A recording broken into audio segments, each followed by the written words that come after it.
Téhéran a riposté ce matin et a riposté très fort alors que l'entité sioniste depuis quelque temps essaye de faire le blocus sur les médias pour ne pas justement répondre les dégâts qui ont été occasionnés par les attaques et les ripostes de l'Iran.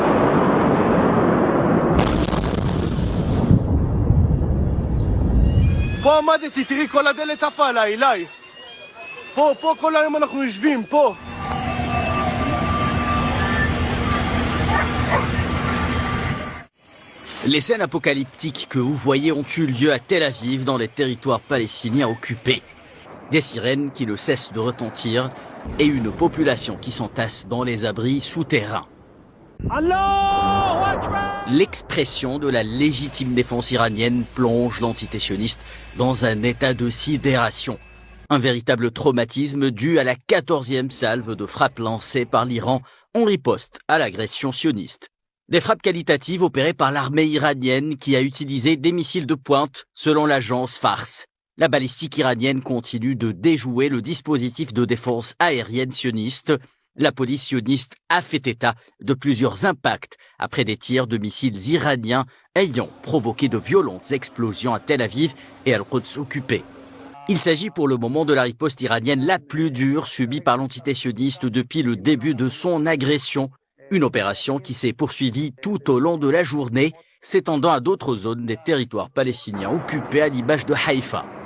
Alors que les attaques sionistes sur Téhéran et ses environs se poursuivent également du côté sioniste, l'onde de choc psychologique est grande face à une résilience iranienne de plus en plus surprenante pour l'état-major et la population sioniste, sans cesse trompée par une propagande qui n'est que le fruit de l'arrogance d'un gouvernement engagé dans une fuite en avant et qui s'écroule comme un château de cartes, risquant d'infliger à l'agresseur une défaite militaire et diplomatique à laquelle il ne s'attendait pas.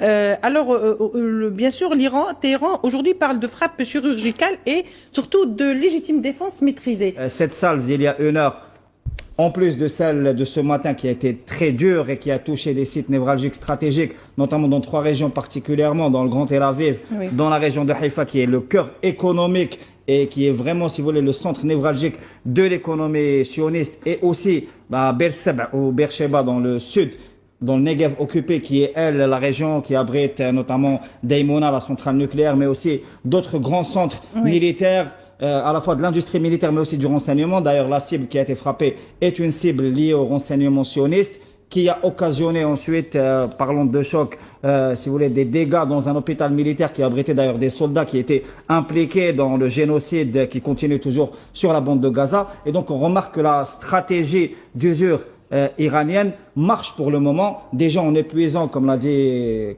notre invité, les défenses israéliennes qui sont très coûteuses. Je rappelle que ce n'est pas le dôme de fer qui est utilisé pour se défendre contre les missiles balistiques, mais plutôt le système Arrow 3 qui est un système américain, oui, qui coûte très cher. On parle de 2 millions de dollars pour un seul missile tiré, et c'est un système qui est complètement tributaire de l'appui logistique et technique américain. On parle de quelques jours qui resteraient si vous voulez, de stock stratégique pour la partie sioniste, et donc ça implique un vrai défi. La deuxième cible de cette guerre d'usure, c'est l'économie sioniste qui est déjà très fragilisée. Depuis au moins une semaine, il y a un arrêt total des aéroports. Aujourd'hui, la bourse de Tel Aviv a été ciblée, une cible à la fois symbolique, mais aussi qui pèse beaucoup sur l'économie sioniste. Parce que c'est un message, au fait, qui a été exactement. envoyé. On sait que le point faible, si vous voulez, en matière militaire de la partie sioniste, c'est les guerres à long terme et les guerres d'usure, notamment sur le volet économique. L'entité sioniste reste très très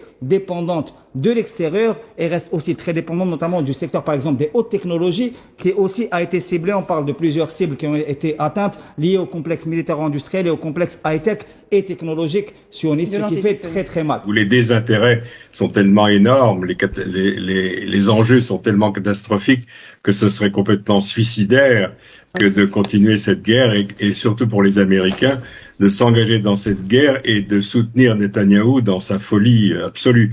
Donc je pense que quoi qu'il arrive, il va falloir trouver un chemin de sortie. Autrement, c'est pas possible. Tout le monde sait qu'actuellement la Chine a transporté du matériel militaire jusqu'à Téhéran. La Russie a l'air de modifier, Poutine a l'air de hausser le ton. Le Pakistan a avoué sans problème son soutien absolu à l'Iran. Le détroit d'Ormuz, enfin les enjeux sont absolument considérables, régionaux et internationaux.